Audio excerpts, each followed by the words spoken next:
और भोले बाबा जैसा कोई देवता, इसलिए इनको देव नहीं क्या कहते हैं? अच्छा, भोले बाबा महादेव क्यों?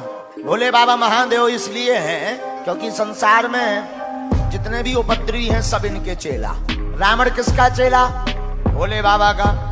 भूत प्रीत किसके साथी?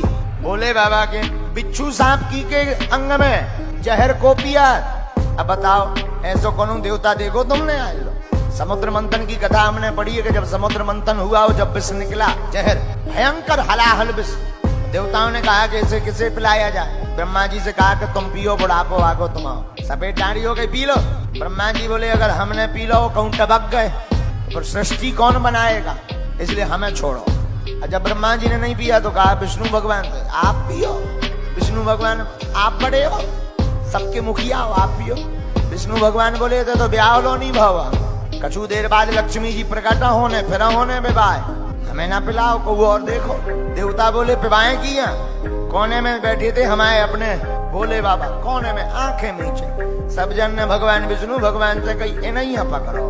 पहुंच गए सरकार, हे भोलेनाथ आपके जैसा तो कोई दूसरा देवता ही नहीं है, इसलिए आप देव नहीं महादेव। भोले बाबा समझ गए, बोले मस्करी मत मारो, सीधो सीधो बताओ क्या करना। देवता बोले सरकार विष निकलो विष।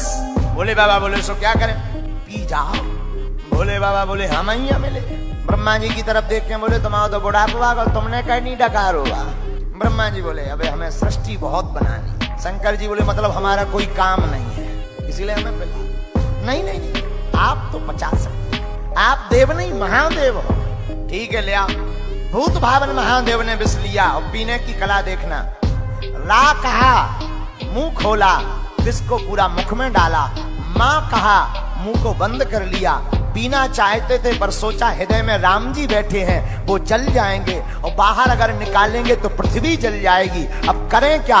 भीतर ले नहीं जा सकते, बाहर निकाल नहीं सकते, तो कंठ में ही धारण कर लिया, नीलकंठेश्वर हो गए। इसलिए आपका एक नाम हो गया नीलकंठेश्वर। बोलो नीलकंठेश्वर भगवान की।